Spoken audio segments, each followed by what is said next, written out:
Oke. Ini bukan lautan, ah. Hey, go yard. I got so much motherfucking design on right now. Break it down, bring it back, make it clap. I got 3 old thoughts, new guap. Where that thing? Bitches on my line, and you know they come strong.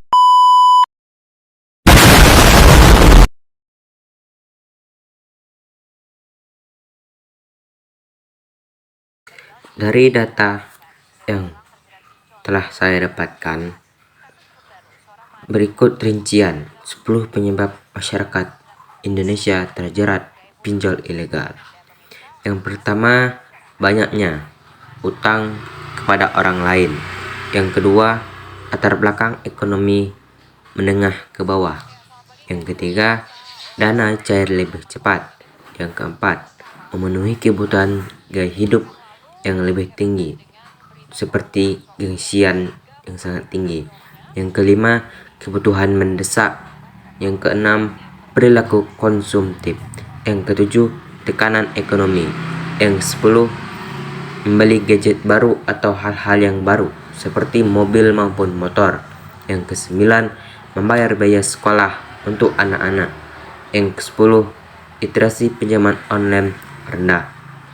Riset ini juga menemukan bahwa korban pinjol ilegal paling banyak memiliki pekerjaan sebagai guru 42%, diikuti korban PHK 21%, dan ibu rumah tangga 18%. Ada pula korban pinjol ilegal yang berstatus karyawan 9%, pedagang 4%, pelajar 3%, tukang pangkas rambut 2%, serta ojek online 1%.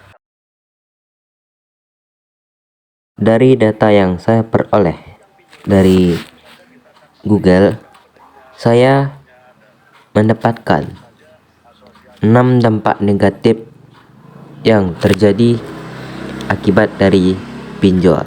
Yang pertama, terlena dengan kemudahan pengajuan. Kamu tentu sudah tahu kalau pinjaman online begitu mudah untuk diperoleh, karena proses pengajuannya sangat mudah. Bahkan hanya lewat beberapa kali klik dalam satu genggaman tangan saja, kamu sudah bisa mendapatkan pinjaman dana sesuai kebutuhanmu. Bukankah konsep ini sangat menarik dan terasa begitu menggiurkan?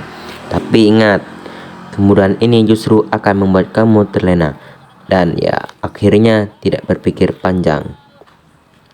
Artinya kamu akan lebih tergoda untuk meminjam lebih banyak uang, padahal mungkin saja nominalnya jauh lebih tinggi daripada kebutuhanmu yang sebenarnya. Yang kedua, nilai bunga terlalu tinggi. Pinjaman online juga memberlakukan sistem bunga, dan perlu diketahui bahwa nominal bunga tersebut bisa saja sangat tinggi. Bahkan banyak sekali layanan pinjol ilegal yang tidak menyebutkan nilai bunganya, namun langsung menaikkan bunga tersebut di tengah program pinjaman. Yang ketiga, diteror oleh debt collector. Salah satu bahaya melakukan pinjaman online adalah kamu bisa diteror terus oleh debt collector. Ini merupakan salah satu hal yang banyak dikeluhkan oleh para debitur pinjol. Banyak yang mengeluh bahkan sampai menangis karena terus diteror oleh debt collector. Bahkan cara menerornya sudah jauh dari normal dan mengabaikan rasa kemanusiaan.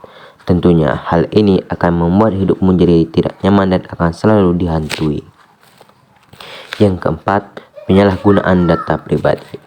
Calon debitur yang mengajukan pinjaman di layanan pinjol biasanya akan diminta untuk mengumpulkan data pribadi. Padahal kamu harus tahu bahwa penggunaan data pribadi harus dilakukan dengan sangat hati-hati. Layanan pinjol juga biasanya meminta kamu untuk mengunggah suap foto sambil menunjukkan KTP. Artinya, data pribadi akan terlihat sangat jelas dan hal ini bisa saja disalahgunakan. Yang kelima, merusak hubungan sosial.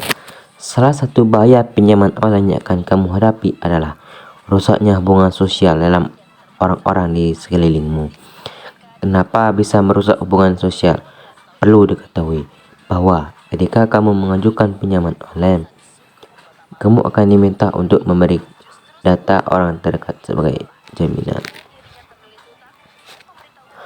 Yang keenam, pemberlakuan denda yang tidak wajar. Selain bunga, layanan pinjol juga bisa saja memberikan denda yang tidak wajar.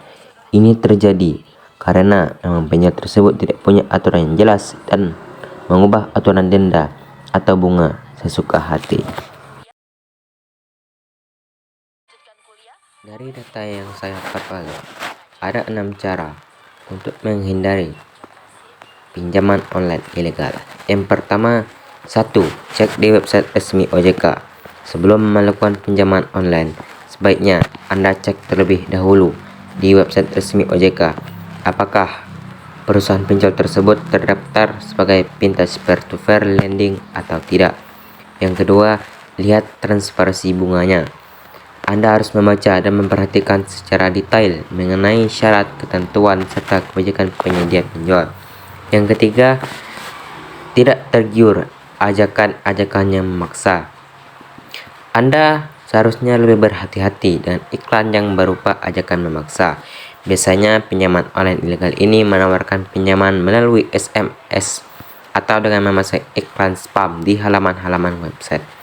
Yang keempat, pastikan rekam jejak digitalnya. Untuk menghindari kejadian yang tidak mengenakan seperti kebocoran data pribadi ke institusi ilegal, Anda sebaiknya memeriksa dahulu legalitas dan rekam jejak digital pinjol yang akan Anda gunakan. Yang kelima, cek aplikasi atau situsnya. Situs pinjaman online resmi pasti tercantum dalam website OJK dan juga bisa di-download di platform resmi seperti Google Play Store ataupun App Store.